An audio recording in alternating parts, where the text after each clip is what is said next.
Ronan here, the Solar Agri Specialist at ProSolar. Today we're on the Fitzgerald family farm here.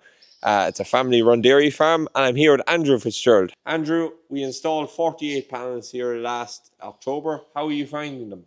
Very, very happy, Ronan, since the sun came out. It's it's a real bonanza because we're generating, on average now, we're generating 90 kilowatts per day and we're using 70. So it has exceeded expectations, I suppose. So we're very happy with it. I see they're facing east-west, half and half, basically half east, half west. How are you finding that combination?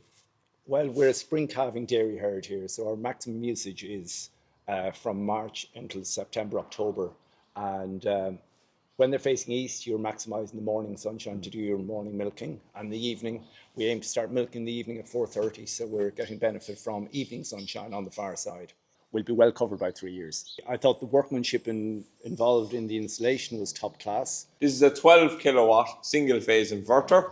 This is a 9 kilowatt battery. Sig Energy, it's neatly installed where you can add more battery storage if you need, because we can just go upwards. It's waterproof. It works in a dairy farm quite well, and also it's stackable. They stack like Lego blocks. This piece gets lifted up and up as far as you want to go up. These are the battery units. They all stack. 6 more batteries can go on top of that.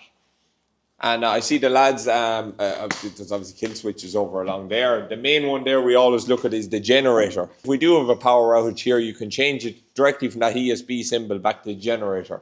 At the moment, all the data we need is here on our app, and you can see from this figure here, we're currently generating 13.2 kilowatts, and on the graph here you'll see how it's performing.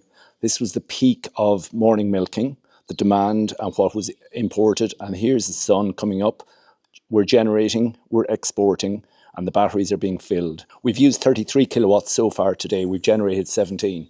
So by the end of the day, we'll have generated up to 90 and we'll have used on average about 70 per day. When the solar comes out, firstly it goes to what you use first, then it goes to the battery, and third choice is to export it. But at the moment, as energy prices continue to go up, it's very satisfying to know you're producing energy from the sunshine. Look, the energy is on your roof, so now why not capitalise on it? Yeah, because energy prices are just going one way, and that's not down.